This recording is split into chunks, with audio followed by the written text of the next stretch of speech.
What's up, guys? So today I'm going to show you how to remove a pinion gear on a Harley Davidson Evolution engine from 1984 to 1992. Some of the reasons why you might want to remove this is if it's just worn out, there's chips in the gears, bad grooving, or if you're replacing the camshaft. And what I mean by that is you need to measure that new camshaft to make sure that it's the correct spec for your pinion gear. If not, that new cam can either be too tight or it can be too loose. So you definitely want to measure that and verify that it is the correct one when just putting the cam in there, because you don't want to just drop that cam in there and think everything is okay. So there is a couple tools that you're going to have to buy. The pinion locking tool here, which the part number for that is right here. You're going to need the pinion gear puller. Now this isn't always necessary, but if it's stuck on there, you're better off having it than not having it, instead of trying to pry in there and damage something. There's no point of doing that. It's going to cost you a lot of money, so you're better off just buying the correct tool and doing the job right the first time. And you're going to need a specialty specialty socket for removing the pinion gear nut. So this is reverse thread, so when you're removing it, you want to go righty. So you're going to want to put the locking tool on there.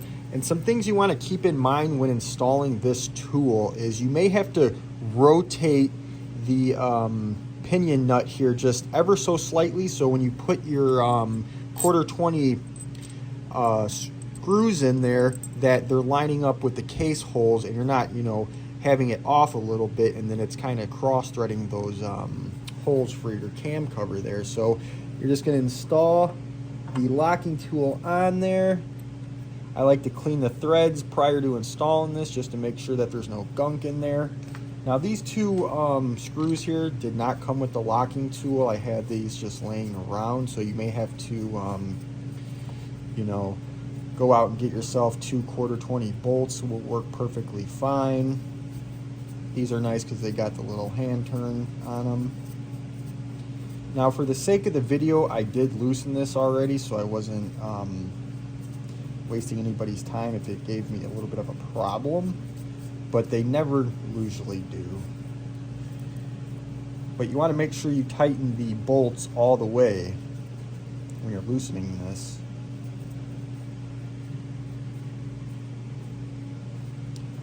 Like to just go back and forth till you snug it down, and give them 2 nice little ones. So you never want to use an impact when it comes to really anything on a motorcycle. Yeah, you can use it for the axle nut, but that's really about it. They make all the tools to hold all of this stuff, and the reason being is you're holding the crankshaft from not moving when you're loosening this and when you're torquing this, so it's not throwing that crankshaft out of whack. So when you're using this tool, do not use an impact. You will break the tool.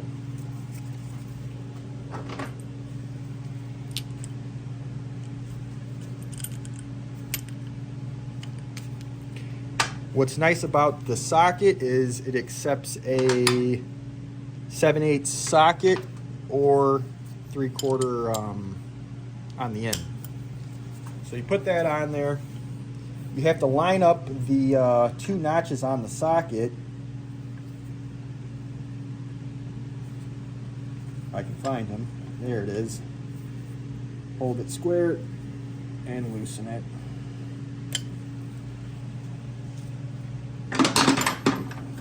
Again, do not use an impact on this. Buy the correct tools.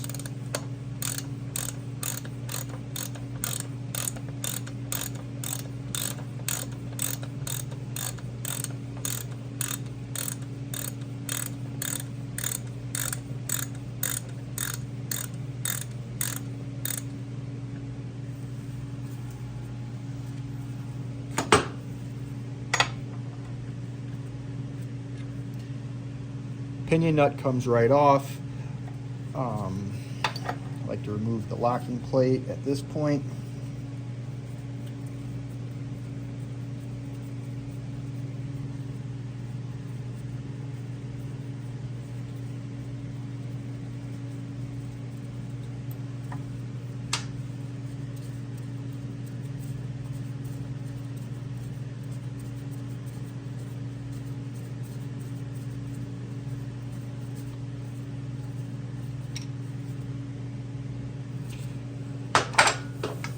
So from here, now when I removed the pinion nut prior to this, the pinion gear did slide right off. Now if it's stuck on there, that's where this tool would come into play.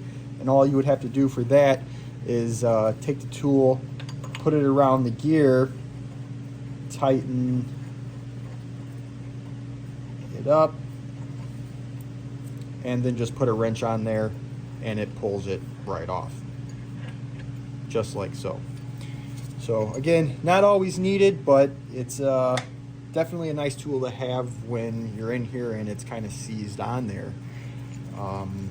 From there, you can remove the spacer, and then you can even remove the oil pump gear. But in order to remove that, you have to take the little clip off of the oil pump gear and remove the gears. So as always, guys, please like, subscribe, hit the little notification bell. Appreciate it. Thanks.